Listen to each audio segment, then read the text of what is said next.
tayo. Buksan niyo po sa Mateo. Sa Bagong Tipan. Sa Mateo. 6:33.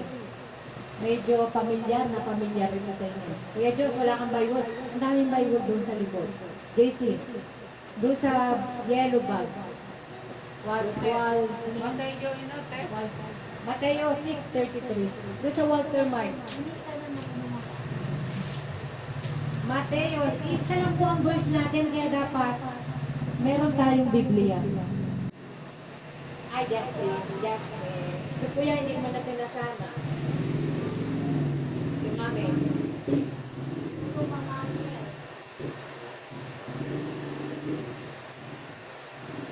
6:33. Nakita niyo na po, sabay-sabay natin basahin. 6:33. Babasahin ko sa English at Tagalog. Ngunit higit sa lahat ay pagsikapan ninyo na kayo ay pagharian ng Diyos. May echo ba?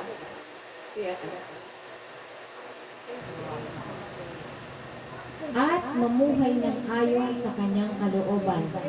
At ibibigay niya sa inyo ang lahat ng inyong pangangailangan. Yan, praise God. Dahil pagpipili ang mic. Mateo 6:30.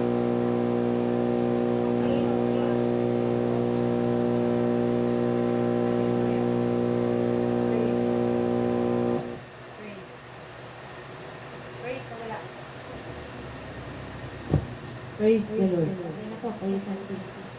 O mga kabataan, punta na dito sa una. Mateo 6:33. Sa unahan lang yan. Mateo 6:33. Ang dami po natin Bible, gagamitin natin yan. Mateo 6:33. Sige, sa unahan lang yan. JC. Nabasa niyo na po? Ngunit higit sa lahat ay pagsikapan ninyo na kayo ay pagharian ng Diyos at mamuhay ng ayon sa kanyang kalooban. At ibibigay niya sa inyo ang lahat ng inyong pangangailangan.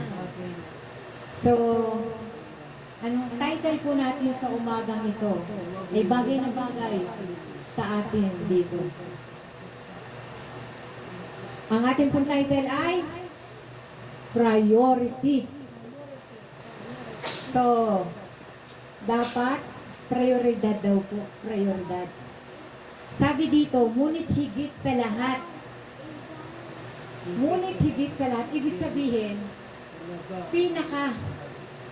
mas mayroong importante. Mas mayroong number one. At yun ay ang prioridad. Sino po ang ating pinaprioridad? Amen!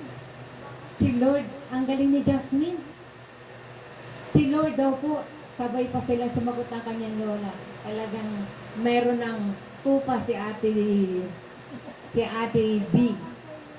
Si Lord po ang prioridad ng ating buhay. Siya yung importante. Sabi dito sa ating verse na binasa, ngunit higit sa lahat, so sa totality, sa lahat-lahat, mayroong mas nakahihigit. Mayroong mas nangunguna. Nakikinig kaya ako ni Lola May? So, ibig sabihin noon, nangunguna, priority. May priority. Sabi dito sa English, babasahin ko sa English, ang ganda din. But seek ye first, sa ulo ko ng iba, the kingdom of God and His righteousness, and all these things shall be added unto you. Sabi dito, seek, hanapin mo. Seek ye first. O, di ba sinabi? Hindi sinabi ng Bible na hanapin mo ang pangalawa. Hanapin mo ang pangatlo. Hanapin mo ang pang-apat, pang-lima, pang-anim, pang-sampo, pang-100. Hanapin mo, but seek Him, ang Panginoon, ng una. Di ba? Parang hindi natin papansin itong talatang ito na asak, pero ang ibig sabihin pala nito, Jesus is the only one. Siya lang dapat yung prioridad natin sa buhay. Amen po ba? Ganda nito, napakasimple, Pero nai-ignore natin ang tunay na kahulugan na siya lang pala. He is the first. Amen. Alam mo ba yung first, Jasmine? Pag sinabing first honor, wala nang hihigit sa'yo. First ka na kasi. Diba? Proud na proud ang mama mo kung tinawag na Jasmine, first honor. So, pinaka nangunguna si Lord Jesus ang pinaka sa buhay natin. O, ituloy natin ha. But, ngunit higit sa lahat ay pagharian at ngunit higit sa lahat ay pagsikapan ninyo na kayo ay pagharian ng Diyos. Katuturo lang sa atin ng isang linggo.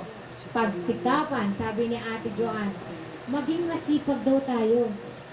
So, hindi makakapasok sa atin ang Panginoon kung hindi natin pagsisikapan, kung wala tayong effort para sa Kanya. So, anong gagawin sa umaga? Paggising mo, tanungin mo ang sarili. Liligpit daw ng hinigan. Praise God, tama naman. Masipag talaga. So, paggising sa umaga, tatanungin mo, Juliet, tanungin mo ang sarili mo. Tanungin niyo ang sarili niyo. Vilma, sino at ano ang prioridad ko sa umagang ito? Sino ang prioridad ko? Sino ba ang prioridad mo? Pagkagising mo pa lang sa umaga, pagkamulat mo pa lang sa umaga, sino ang prioridad mo?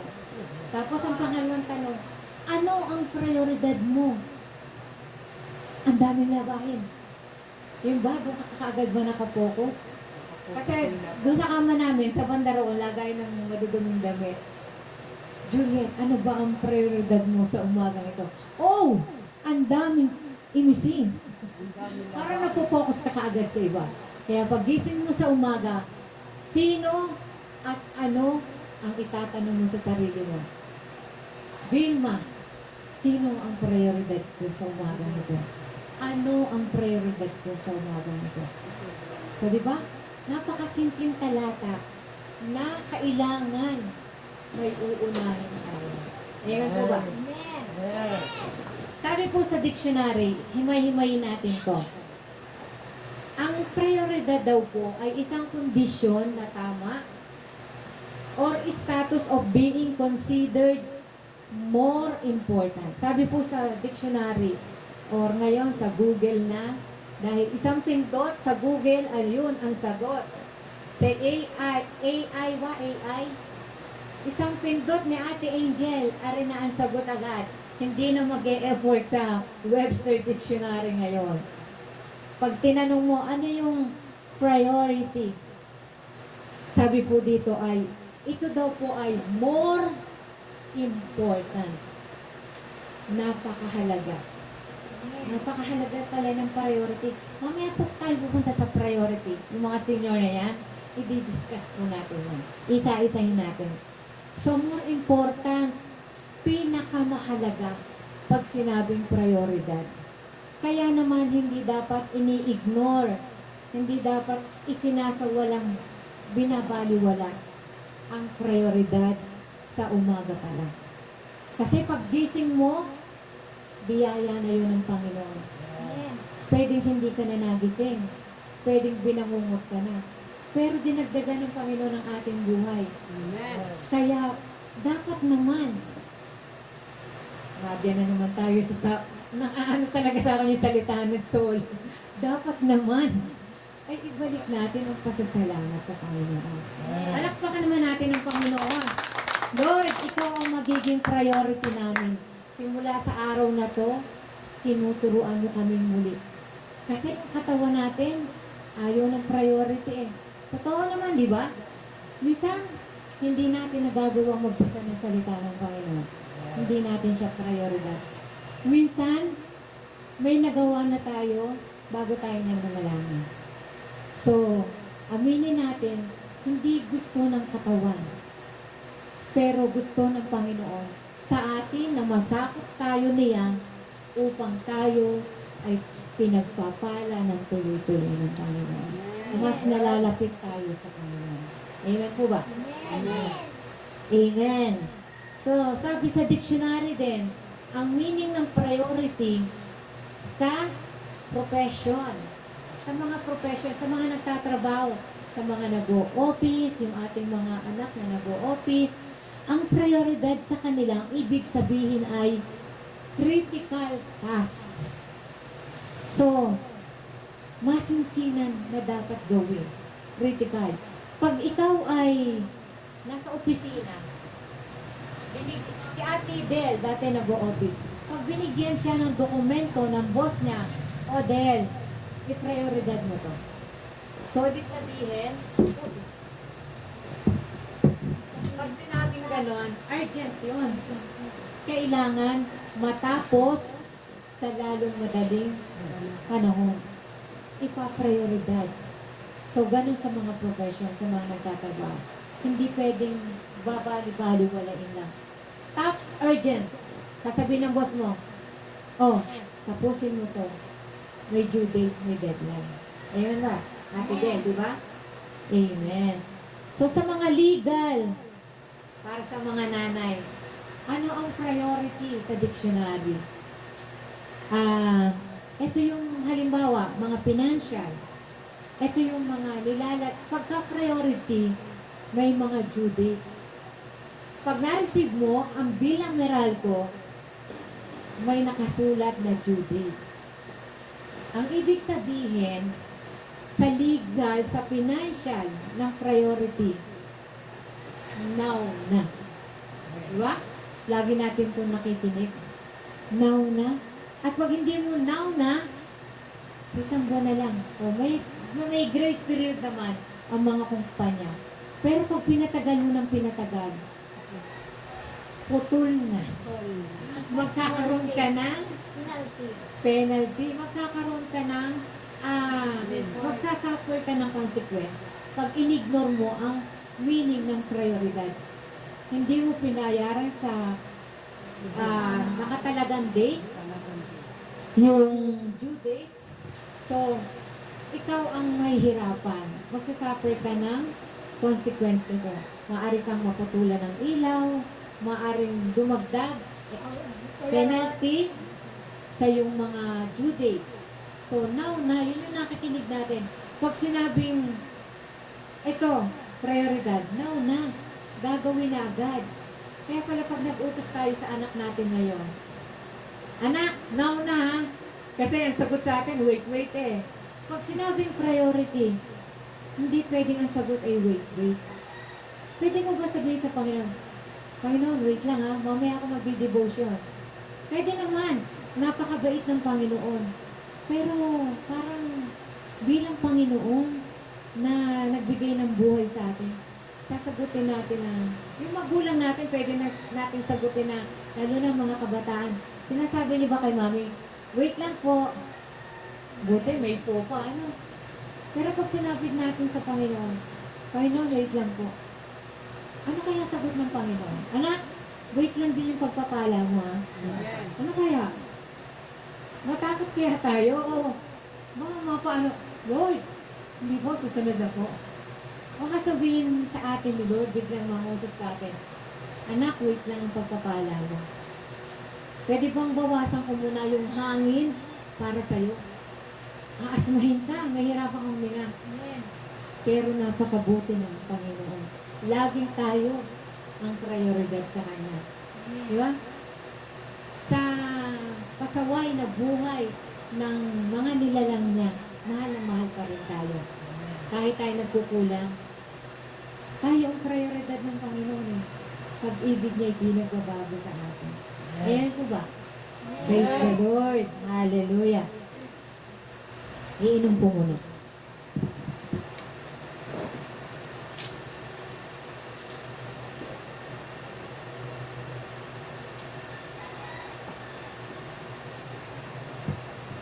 So, page 2 na po tayo. Isa lang po yung ating verse. Ang ganda, no? Kasi, ito pong verse na to, nakinig nyo na to, napag-aralan nyo na to, naging devotion nyo na to. Pero sabi sa Lamentation 3:22 to 23. Ang sa Tagalog po, ang pag-ibig ng Diyos ay di nagmamaliw. Ang biyaya niya ay laging bago sa bawat umaga. Kanta po yun eh. The steadfast love of the Lord never ceases. His mercies never come to an end. They are new every morning. Yan. Yung mensahe ng Panginoon, kahit nabasa mo na, sabi po sa Lamentation, ito ay laging sariwa sa bawat umaga. So yung salita ng Panginoon, kahit nabasa mo na siya nung isang buwan, may bagong kapahayagan pa rin. Laging sariwa, fresh. Diba ang turo kahapon, tandaan nyo? Nabibingi ka, bebe. Ang turo kahapon ni Kuya Santi sa birthday ni Lola Mendez, tandaan nyo. Yun daw mga puno, kung naglalakad ka sa Sampaloc Lake, malalago ang mga puno doon. Laging sariwa ang mga dahon. Bakit? Dahil konektado ang puno sa lake, nakakasipsip siya ng tubig.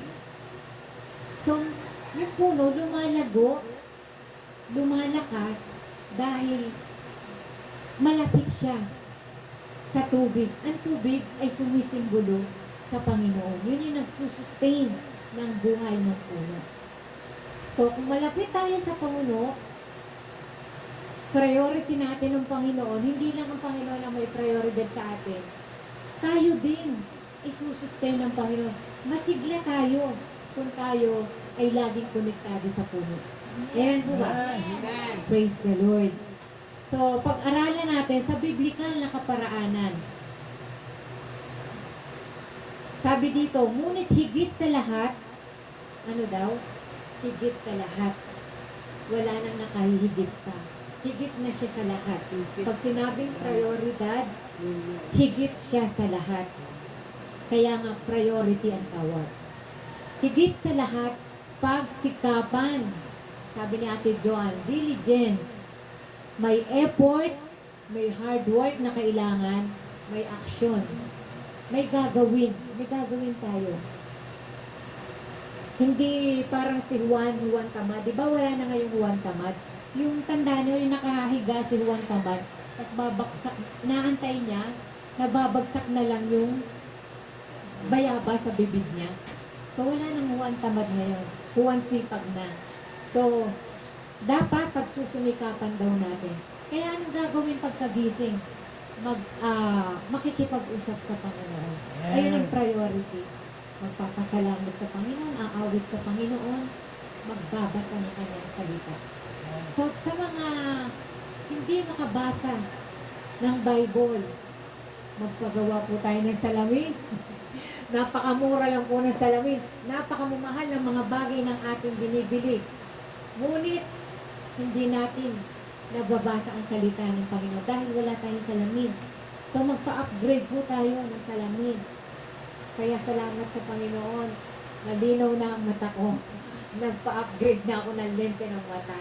Hindi ko na kailangan magsalamin. Kaya kayo, kung gusto niyo magpasalamin, sa bayan po, maraming optical. Magpa-upgrade kayo ng salamin. Kailangan po natin basahin ang salita ng Panginoon. Dahil dito po tayo kumukuha ng lakas. Ito po yung pangako ng Panginoon na ating panghahawakan. Hindi lamang po tayo mananalangin. Magbabasa din tayo ng salita ng Panginoon. At aawit sa Panginoon. So, napakasimple lang ng hinihingi ng Panginoon. Kausapin mo siya. Ito ang aklat ng buhay. Basahin mo. Ito yung sinasabi ni Kuya Santi kahapon na manual para alam natin kung saan tayo tatahak. Kasi tinuturo dito ng Panginoon, dito ka tumahak sa tamang lahat. Amen po ba? Amen. Amen. Hallelujah. Paano tayo paghaharian ng Diyos? Number 1, ipapasakop ang ating puso, isip, mga kilos sa kanyang mga turo. Una, ang kanyang kalooban kaysa ating sariling kagustuhan. So pag sinabing ipapasakop, yung nais ng Panginoon ang gagawin natin. Siya ang maghahari sa ating buhay. So, good morning, Kuya Dave. Ipapasakop daw. Not our will, but the will of God.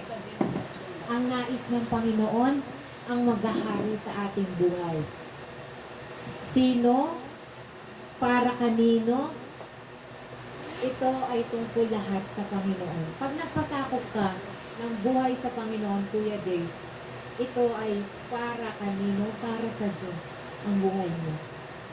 Hindi yung gusto mo. Masarap kasi yung gusto natin. Pero yung gusto ng Panginoon, mas maganda ang kahihinatnan. Amen po ba? Pag nagpasakop ka sa Panginoon, babaliin mo yung mga bagay na mahirap gawin. Mahirap sumimba, kasi nagbubulong dyan ang kaway. Magpahinga ka. Ito lang yung araw ng pamamahinga. Ibe-break mo to. Papasakop ka sa Panginoon. Hindi. Priority ko si Lord. Kaya sa umagang ito, palakpakan natin ang Panginoon. Dahil pinaprioridad nyo ang Panginoon. Nadito kayo upang sambahin ang Panginoon sa umagang ito. Nadito tayong lahat. Priority natin si Lord. Hindi tayo nabulungan ng kaaway na magpahinga ka, unahin mo ang ibang bagay. Praise the Lord. Kaya Panginoon, tulungan mo po kami sa dapat namin gawin. Page 3. Ang priority natin ay yung mga bagay na pang-eternal. Ibig sabihin po, pag namatay tayo, takot pa ba kayo mamatay? Hindi. Pag tayo namatay, ipagsusulit natin yung ating ginawa. So, kung ang prioridad natin ay ang Panginoon, yung mga bagay na nais ng Panginoon, pag tayo namatay, pag tayo hinatulan, pag tayo naduna, kinausap ng Panginoon, sasabihin sa atin, congratulations, Josh, my faithful, ano nga yun? My good and faithful servant. Ang sarap sabihin nun. O, baka mas magandang pakinggan yun kaysa hindi ka dito, doon ka sa kabila, doon ka sa iwaba. Di ba? Mas pangit yun. Pero pag sinabi ng Panginoon, kasi pinaprioridad mo siya, yung mga bagay na pang kalangitan, pang eternal, hindi mawawala. Pag kinausap ka ng Panginoon, sasabihin sa'yo, congratulations, my good and faithful servant. Napakaganda nun, parang first honor ka sa Panginoon. Hallelujah. Pero pag ang ginawa natin dito sa temporary mundo, puro pleasure, puro kasayahan, puro pagdiriwang, nai-ignore natin ang para sa Panginoon, ipagsusulit natin yan. Wala tayong reward. Halimbawa, ang saya-saya mo dito sa lupa, pero hindi pang kalangitan yun. Pag wala kang ipagsusulit sa Panginoon, wala kang magandang makikinig sa Panginoon na, congratulations anak, lagi mong inuna na ikaw ay magganito, magganon. Hindi ganon. Yung mga makalangit na bagay ang i-reward sa atin ng Panginoon. Gusto ba natin yun? Amen. Amen. So dito pa lang sa lupa, ang gagawin natin ay yung mga bagay na ipagsusulit natin sa Panginoon. Yung hindi masusunog. Sabi nga, hindi masusunog na bagay. Walang iba, kundi gawain para sa Panginoon. Pwede ka naman magtrabaho, kailangan mo talaga yun. Pwede kang makipagkaibigan, kailangan mo talaga yun. Pero ang prioridad natin sa buhay ay ang Panginoon. Amen. Amen. Amen. Hallelujah. Pagkagising, sabi ko kanina, sino, ano ang prioridad mo? Ano ang pangakong kalakip? So, nadito na tayo, di ba? Sabi sa verse natin, muli nating basahin. Mateo 6:33. Ngunit higit sa lahat ay pagsikapan ninyo na kayo ay pagharian ng Diyos at mamuhay ng ayon sa kanyang kalooban. Ito, at ibibigay niya sa inyo ang lahat ng inyong pangangailangan. So, Ito ang sinabi ng Panginoon. Ibibigay niya. May reward. Ibibigay niya ang lahat ng inyong pangangailangan. Merong multiplication. Merong addition. May pagpapalang pagdadagdag ng biyaya sa atin. So, masarap ito, di ba? May pagpapala. Dito tayo masaya tayo pag-usap ang pagpapala. Siyempre, sinong ayaw ng pagpapala, di ba? Pero, may mga ginagawa din ang kaaway na nakakabawas sa pagpapala ng Panginoon. So, ano itong mga subtraction na to? Pag di mo inuna ang Panginoon. Ano itong mga na-experience mo pag hindi mo inuna ang Panginoon? Meron po ako ditong 16. Wait. Nauuhaw na.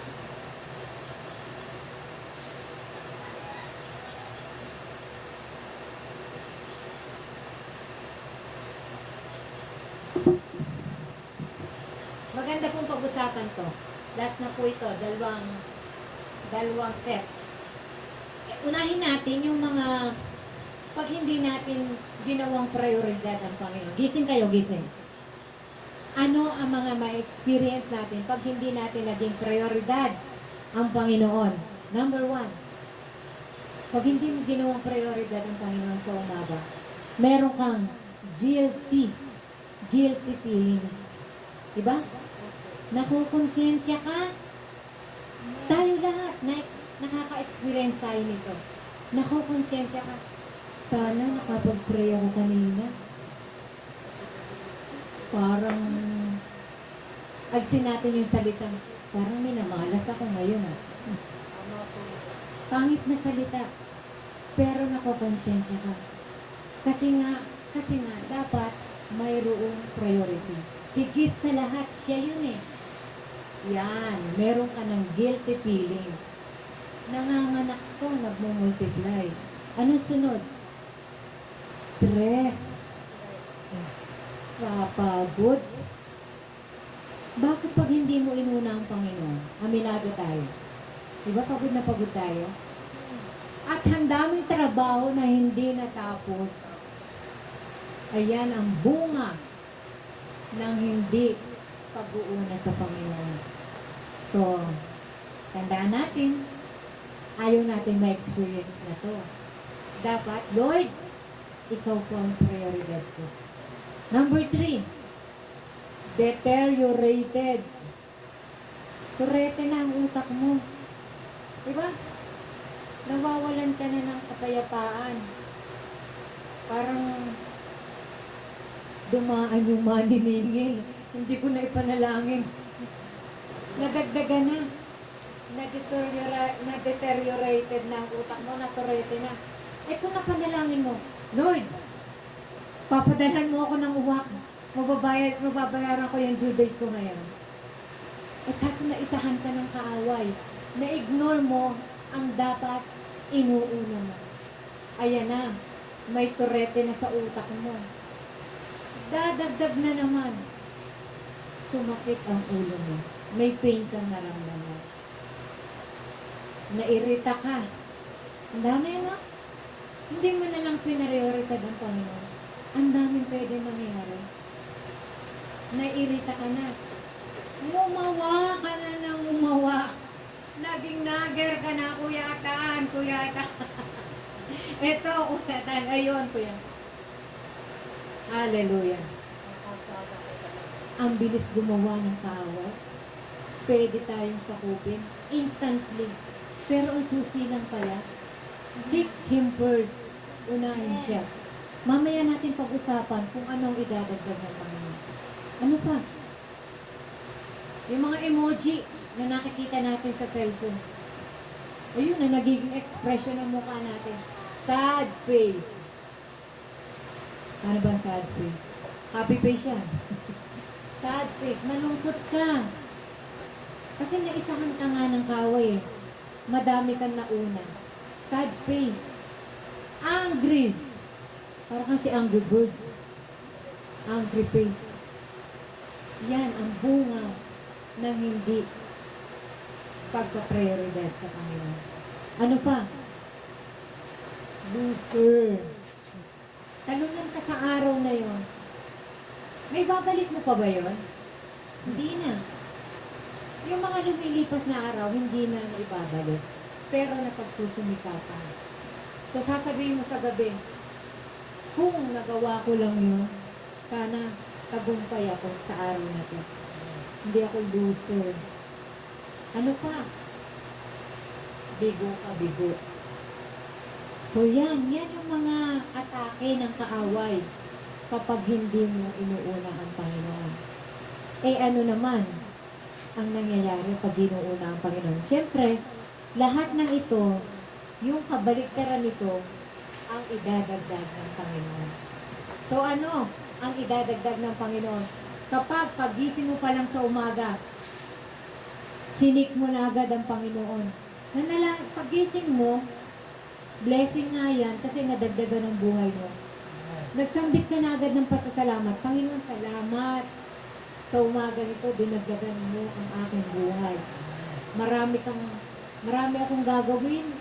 May mission ako, samahan mo ako. At ano magiging tugon ng Panginoon? Hindi ka pa naalis sa closet mo, sa higaan mo kung saan ka nananalangin. Pag minulat mo ang mata mo, diba? Sabi doon sa katuruan kahapon, pag ang puno nakalapit sa tubig, sumasaya. So pag mulat mo pa lang ng mata mo, pagtas mo ng prayer, di ba? Iba agad ang experience mo, mamayang maga, pakiramdaman mo. Pagkagising natin, manalangin tayo. Mumulat pa lang tayo. Parang andito yung ating ngiti sa tenga. Kasi nasatisfied natin ang dapat natin ginagawa sa paanan ng Panginoon. Amen po ba? So simula sa araw na to, yung mga katamada nating unahin ng Panginoon, wag na nating ipagpapalit. Kahit mga bata, turuan nyo pagkagising, magpasalamat sa Panginoon, manalangin sa Panginoon. Ang dami natin pwedeng hingin sa Panginoon. Ang dami natin pwedeng ipanalangin sa Panginoon. Yun ang huwag natin imimis. Priority. Hallelujah. Pangalawa, kaya sabi nga doon sa pag tayo ay lumalapit sa Panginoon, sumasaya tayo. Mamaya kantahin natin yung mapalapit sa'yo ang nais ng puso ko. Yan dapat ang ninanais natin. Mapalapit pa tayo sa Panginoon. Palapit ng palapit. Kasi ang kilos ng kaaway, pamultiply nagdo-double tayo ng kaaway eh. So tayo, lumapit naman tayo na lumapit sa Panginoon. Alam niyo ba yung awit na ano? Mapalapit sa'yo ang nais ng puso ko. Yan ang gawin natin, mapalapit yung ating puso sa Panginoon.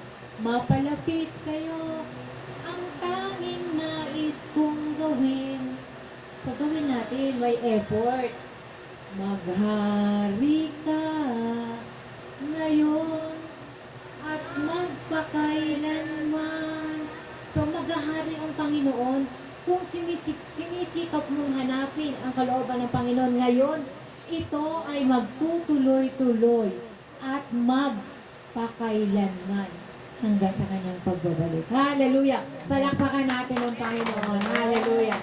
So ano pa, bago tayo magtapos, malapit na po tayo. Tayo po ay lumalakas. Pag tayo nag-devotion sa umaga, tayo ay lumalakas. Bakit? Meron tayong power. Kasi ang Panginoon, siya ang power, siya ang kapangyarihan. Kaya pag tayo tumulog sa Kanya, pumupunta sa atin ang lakas. Ibinibigay sa atin ang lakas. Kahit wala na po, kahit matatapos na naman,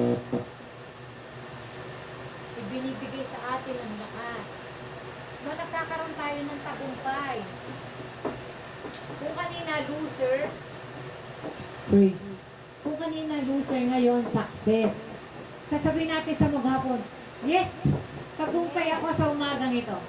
Di ba sabi nun ni Ate Cynthia, tagumpay ako. Hindi ko na pala kailangan lumabas. Na dito lang, pinagpala ako ng Panginoon na ang laki. Bakit kaya? Kasi nung umagang yun, baka hindi mo natatandaan, Ate Cynthia, inuna mo ang Panginoon. Kaya, ang sigaw mo, yes, tagumpay ako. Kamangha-mangha. Hindi ko kailangang hanapin na dito lang sa lugar na to. So kung inuuna natin ng Panginoon, pag siya kumilos, magkakaroon tayo ng success, ng tagumpay. Sabi ni Ate Nori, anong patotoo niya? Nilet go nila ang motor noon. Parang hindi kaya kasi pinagmumula ng pinagkakakitaan. Pero will ni Lord eh. Kasi pinanalangin. At nung nilet go, anong kapalit? Nakailang motor ka na ba, Ate Nori? Nakadalawa na ba? Tapos ngayon, may bago pa. Makikinig tayo sa tinig ng Panginoon. At ang sasabihin natin, yes, Lord! Tagumpay! Successful! Hallelujah! Di po ba? Masarap makinig sa tinig ng Panginoon. Kung nakikinig tayo sa mga marami tungkol sa social media, mas makinig tayo sa tinig ng Panginoon. Kasi sa atin ang tagumpay. Kaya, Kuya Dave, makinig lang sa tinig ng Panginoon. Inire-redirect lang ng Panginoon. Saan ka ba dapat talaga magtrabaho? At pag nasumpungan mo yon sa kasipagan, sasabihin mo, hindi ka loser. Ang sasabihin mo, yes, Lord, successful ako sa tulong mo. Amen. Lahat tayo successful dito sa lugar na to. Hallelujah. Ano pa? Bumabait ka. Bakit ba pag malapit ka sa Panginoon, pabait ka ng pabait, di ba? Pa-generous ka ng pa-generous. Makagbigay ka. Nahupunan mo ba yon? Pero, pag hindi mo sinisik ang Panginoon, padamot ka ng padamot. Ayaw mo magbahagi. Para to sa pamilya ko, para to sa anak ko. Nire-reserva mo. Lalo kang mawawalan, sabi niya Ate Cynthia. So, pag inuuna ang Panginoon, kasi nababasa mo sa Biblia kung ano yung pinapagawa ng Panginoon. Maging mapagbigay ka, mapagmahal ka, matulungin ka, mapagkumbaba ka. Tinuturuan tayo ng tamang buhay. Tumatalino tayo. At higit sa lahat, panghuli, dalawang panghuli. Tayo ay nagiging masunurin. Obedience and love. Hindi magkakaroon ng katuparan ng mga bagay-bagay kung hindi tayo susunod sa Panginoon. So may step tayong gagawa. Susunod ako. Magdi-devotion ako. So, magdi-devotion ba tayo sa Panginoon sa bawat araw? So, sa Panginoon kayo sumasagot. So, doon sa hindi sumagot, inuulit ko, magdi-devotion ba tayo sa araw-araw? Amen. Amen. Kakausapin natin ng Panginoon. Pag namatay na tayo, wala nang devotion, direct na tayo sa Panginoon. Kaya dito sa lupa pa lang, practicein natin ang dapat priority na hinihingi sa atin ng Panginoon. Conclusion, sa ating pagtatapos, piliin natin ang mas mainam. Ano yung mainam? Hindi natin iitsupwera yung prioridad na hanapin siya sa umaga. Ayan po ba? Amen. Amen. Priority natin ang Panginoon. Sige po, tayo po ay tumayo.